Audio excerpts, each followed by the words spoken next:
நம்ம பயிற்சி மையத்திலிருந்து 18 மாணவர்கள் வந்து இப்போ அனைத்து மாவட்டங்களுடைய நீதிமன்றங்கள்லையுமே பணியில இருக்கிறாங்க.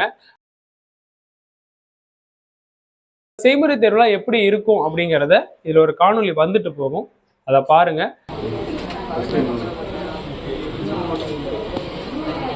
8ஆம் வகுப்பு தரம் அப்படின்னு சொல்ற அலுவலக உதவியாளர் பணியிடங்களுக்கான சிலபஸ், இன்னொன்னு 10ஆம் வகுப்பு தரத்திலான எக்ஸாமினர் ஜூனியர் சீனியர் பைலிஃப் இதுக்கான பணியிடத்திற்கான சிலபஸ் அப்படின்னு இருக்கும். அனைவருக்கும் வணக்கம். மெட்ராஸ் உயர்நீதிமன்றத்தினுடைய அடுத்த கால்ஃபரா அந்த 5வது மாதம் 6ஆம் தேதி அந்த தேதிக்குள்ள விண்ணப்பிக்கிறதுக்கு ஒரு 362 வேக்கண்ட்டு இங்க பார்க்க போற பணியிடங்களுக்கு அறிவிச்சிருந்தாங்க. இப்ப பல நபர்கள் வந்து ஏற்கனவே கடந்த 2024 9வது மாதம் 10வது மாதம் தமிழ்நாட்டுடைய அனைத்து மாவட்டத்திலையுமே அலுவலக உதவியாளர், மசால்ஜி, கிளீனர், கார்டனர் அந்த மாதிரியான பணியிடங்களுக்கு விண்ணப்பிச்சு அதுக்கு தேர்வு எழுதி முடிச்சுட்டு கடந்த மாதம் 14 18ஆம் தேதி வரை சான்றிதழ் சரிபார்ப்பு பணிக்கு போயிட்டு வந்திருக்கிறாங்க. அவங்களுக்கு அடுத்த கட்டமா செய்முறை தேர்வு அப்படின்னு ஒன்று வச்சு 70 மதிப்பெண் வழங்கி அந்த அடிப்படையில அடுத்த கட்டமா உங்களுக்கு என்ன பண்ண போறாங்க அப்படின்னா உங்களுக்கு இன்டர்வியூ வாய்ப்பு கொடுப்பாங்க. அந்த மாதிரி ஒரு பணியிடத்திற்கு விண்ணப்பிச்சுட்டாங்க. இப்போ அடுத்ததா என்ன பண்ணணும் அப்படின்னா, இப்போ பல நபர்கள் புதுசா நீங்க விண்ணப்பிச்சிருக்கலாம், அல்லது இனிமேல் வந்து மெட்ராஸ் உயர்நீதிமன்ற பணிக்கு நீங்க படிக்கணும் அப்படின்னு கருதலாம். அப்படி கருதுறவங்களுக்கு சிலபஸ் பத்தின ஒரு சந்தேகம் இருக்கும். அந்த சிலபஸ் எப்படி இருக்கும் அப்படிங்கிறதையும், இது வந்து 2 விதமான சிலபஸ் பேட்டர்ன்ல உங்களுக்கு தேர்வு முறைகள் இருக்கும். ஒன்று 8ஆம் வகுப்பு தரம் அப்படின்னு சொல்ற அலுவலக உதவியாளர் பணியிடங்களுக்கான சிலபஸ், இன்னொன்று 10ஆம் வகுப்பு தரத்திலான எக்ஸாமினர் ஜூனியர் சீனியர் பைலிஃப் இதுக்கான பணியிடத்திற்கான சிலபஸ் அப்படின்னு இருக்கும். இந்த எக்ஸாம் பேட்டர்ன் இந்த டிஎன்பிஎஸ்சியினுடைய குரூப் 4 பேட்டர்னை விட கொஞ்சம் வித்தியாசமா இருக்குங்க. இது எல்லாத்தையும் இந்த வீடியோவில் நீங்கள் தெரிஞ்சுக்க போறீங்க.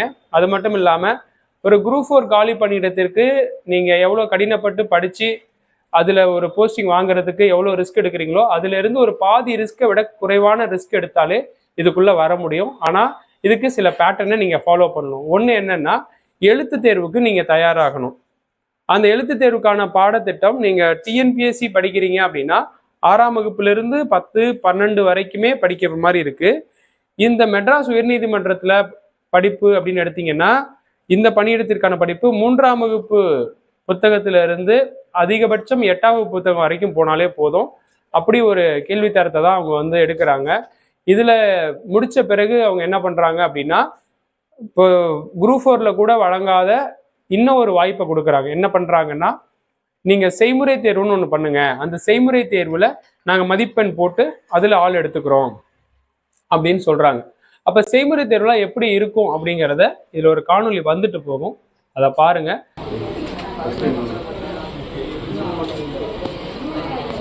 அதே மாதிரி தான் நீங்கள் வந்து இந்த செய்முறை தேர்வை எடுக்கிற மாதிரி இருக்கும்.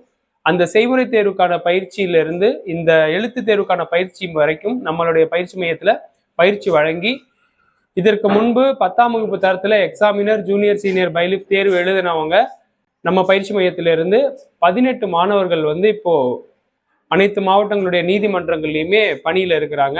அவங்களுடைய ஃபோட்டோஸும் இதில் வந்துட்டு போகும். அதெல்லாம் அந்த பயிற்சியினுடைய விளைவு தான்.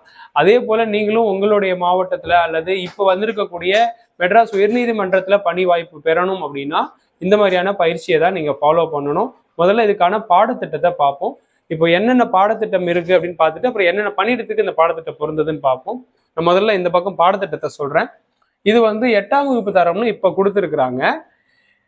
இந்த 8ஆம் வகுப்பு தரத்துக்கு என்ன பண்ணியிருக்கிறாங்கன்னா, இந்த 362 வேக்கண்ட்டுக்கு 65 மதிப்பெண்கள் கொண்ட எழுத்து தேர்வு வச்சிருக்கிறாங்க. இந்த 8ஆம் வகுப்பு தரத்திலே 2 வகை தேர்வுகள் இருக்கு. ஒன்று 65 மதிப்பெண்களுக்கு நடக்கும், இன்னொன்று 100 மதிப்பெண்களுக்கு நடக்கும். இந்த 100 மதிப்பெண்களுக்கு நடந்தது மாவட்ட வாரியாக நடக்கிற தேர்வு, அது நடந்து முடிஞ்சிருச்சு. இப்போ அடுத்தது மெட்ராஸ் உயர்நீதிமன்ற வளாகத்துக்கு பணிக்கு போகணும், எந்தெந்த காலி பணியிடத்திற்கு ஜோப்தாருக்கு போகிறோம் அப்படின்னாலோ, அலுவலக உதவியாளர் போகிறோம்னாலோ, வீட்டு உதவியாளர் போகிறோம், ரூம் பாய் அல்லது தோட்ட பணியாளர்கள், தூய்மை பணியாளர்கள், வாட்டர்மேன், சுகாதார பணியாளர்கள், காவலர்கள் அல்லது இரவு காவலர்கள், மசால்ஜி அல்லது நகல் எடுப்போர், இந்த பணியிடங்களுக்கு நாம் அப்ளை பண்ணியிருக்கிறோம். இந்த பணியிடத்திற்காக நான் படிக்கணும் அப்படின்னா நீங்க இப்போ வந்து இந்த 362க்கு 65 மதிப்பெண்கான தேர்வு எழுதுனா போதும். கடந்த முறை நடந்த தேர்வு தான் 100 மதிப்பெண் நடந்தது. இனிமேல் அடுத்த கால்ஃபர்ல 100 மதிப்பெண்களுக்கான தேர்வா கூட அறிவிக்க வாய்ப்பு இருக்கு. ஸோ 100 இருந்தாலும் 65 இருந்தாலும் தேர்வு முறை இதே மாதிரி தான் இருக்கும். 100க்கு வந்து இந்த பொது அறிவு பகுதியில் மட்டும் நம்ம கொஞ்சம் எக்ஸ்ட்ரா போற மாதிரி இருக்கும். தமிழ்லையுமே இங்க பாத்தீங்கன்னா 6, 7, 8 கொடுத்துருக்கோம். அதுக்கப்புறம் 9, 10 கொடுக்காம இருக்கிறோம். இது வந்து தேவை என கருதினால்தான் சொல்லியிருக்கோம். ஆனா இந்த 100 மதிப்பெண் வரும்பொழுது அங்க நீங்க 9, 10 வரைக்குமே படிச்சுக்கிறது பெட்டரா இருக்கும். அந்த மாதிரியான பாடத்திட்டத்தை தான் நீங்க படிக்க போறீங்க. அப்ப இதுல 2 வகை பாடத்திட்டம் இருக்கு இந்த 65 மதிப்பெண்களுக்கு. அதுல பகுதி ஆ அப்படிங்கிறது பொது தமிழ் தகுதி தேர்வு. இந்த பொது தமிழ் தகுதி தேர்வு அப்படிங்கிறதுல இருந்து 25, அதாவது 65 மார்க்குக்கு 25 வினாக்கள் பொது தமிழ்ல இருந்து வரும். அப்ப பொது தமிழ்ல 25 மதிப்பெண் எங்கிருந்து வருதுன்னு பாருங்க. 6ஆம் வகுப்பு 7ஆம் வகுப்பு இது ரெண்டுலயுமே பருவங்கள்னு சொல்லி 3 பருவ புத்தகங்கள் இருக்கும்.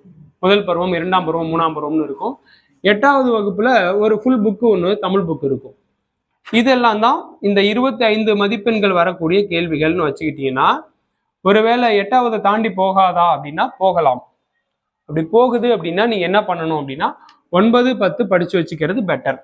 அது தேவைன்னா படிச்சுக்கோங்க. அவங்க சொல்லியிருக்கிற சிலபஸ் 8ஆம் வகுப்பு புத்தகத்துக்குள்ள இருந்து கேட்போன்னு இருக்காங்க. ஆனா இப்போ எந்த ஒரு போர்டுமே 8வது ஸ்டாண்டர்டுக்குள்ள இருந்து மட்டும் கேட்கறது இல்லை. அதை தாண்டியும் போறாங்கல்ல. அப்ப நாம 9, 10 தமிழ் வகுப்பு படிச்சுக்கிறது நல்லது. அடுத்தது பாத்தீங்க அப்படின்னா மீதி 65ல 25 போச்சுன்னா மீதி 40.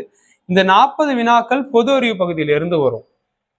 இப்ப இந்த 40 வினாக்களுக்கு நம்ம எங்கிருந்து படிக்கணும் அப்படின்னா நடப்பு நிகழ்வுகள், தினசரி நடக்கக்கூடிய நடப்பு நிகழ்வுகளை செய்தித்தாள்கள்ல படிக்கும். இதுக்கு 2 செய்தித்தாள்களை நீங்க ப்ரிப்பேர் பண்ணலாம். ஒன்று பார்த்தீங்கன்னா தினமணி, இன்னொன்று தமிழ் இந்து இருக்கு இல்லையா, இந்த பேப்பர் நீங்க படிக்கலாம். ஸோ இது மூலமா உங்களால இந்த 40ல ஒரு 5லிருந்து 6 வினாக்கள் நடப்பு நிகழ்வுலேருந்து வருதுன்னா அட்டன் பண்ண முடியும். அடுத்தது சுகாதாரம். இந்த சுகாதார பாடத்திட்டத்திலிருந்து மீதி எல்லாமே சயின்ஸ் ஏரியாவே தாங்க இருக்கும். இதுல இன்னொன்னு இதுல சொல்லாம விட்டுருக்கோம். இதுல என்னன்னா கணிதத்திறன் அறிவு, அடிப்படை கணிதத்திறன், அதிலிருந்து வினாக்கள் இருக்கும். ஸோ அப்போ நடப்பு நிகழ்வுகளை தாண்டி நமக்கு கொஞ்சம் அதிகபட்சமா இதுல ஒரு 10 வினாக்கள் வரைக்கும் வர்றது கணிதத்திறன்ல இருந்து தான் வரும். இந்த கணிதத்திறன் ஏற்கனவே குரூப் 4 படிக்கிற மாணவர்களுக்கு சுலபமாவே இருக்கும். அதே குரூப் 4 பேட்டர்னுக்கு என்ன மாதிரி கணிதத்திறன் அறிவு இருக்கோ அதை விட இன்னும் கொஞ்சம் லிபரலான கொஸ்டினாவே இருக்கும். அந்த கொஸ்டின்ஸுக்கு நீங்க அங்கிருந்து ரெடி ஆகணும். அப்புறம் இந்த சுகாதாரம், வீட்டு பராமரிப்பு முறைகள், உணவு பாதுகாப்பு, உணவு மற்றும் பானங்கள் தயாரிப்பது தொடர்பான அறிவு, அலுவலக பராமரிப்பு மற்றும் அலுவலக பொருட்கள் சார்ந்த அல்லது அலுவலக சாதனங்கள் சார்ந்த பராமரிப்பிலிருந்து நீங்க படிச்சு வச்சுக்கிட்டீங்கன்னா அதுக்கான சிலபஸ் தான் எங்க வருது அப்படின்னா இந்த 8ஆம் வகுப்பு தரத்திலான தேர்வுக்கு வருது. இந்த பொது அறிவு பகுதியில நம்ம குரூப் 4 மாதிரிதான், அது ஆங்கில வடிவிலான கேள்விகள் தான் இறுதியானவைன்னு சொல்லியிருக்கிறாங்க. இது வந்து தமிழ் ஆங்கிலம் ரெண்டுலையுமே வினாக்கள் மாறி மாறி இருக்கும். இதுல இங்கிலீஷ் கொஷின்ஸ் தான் ஃபைனலா டிசிஷன் எடுக்க போற கொஷின்ஸ். ஓகேங்களா? ஸோ இதுதான் இதுக்கான பாடத்திட்டம். இப்போ அந்த 362 வேக்கண்ட்டுக்கு நீங்க அப்ளை பண்ணியிருக்கிறவங்க இந்த பாடத்திட்டத்தின் அடிப்படையில இப்ப படிக்க ஆரம்பிக்கலாம். இதற்கான பயிற்சி வகுப்புகள் நம்ம வழங்கிட்டு இருக்கோம். அது வேணுங்கிறவங்க கீழே ஒரு தொடர்பு என்பதும் தொடர்பு கொள்ளுங்க. மீண்டும் இது போல ஒரு முக்கியமான காணொலியோடு சந்திக்கிறேன். நன்றி, வணக்கம்.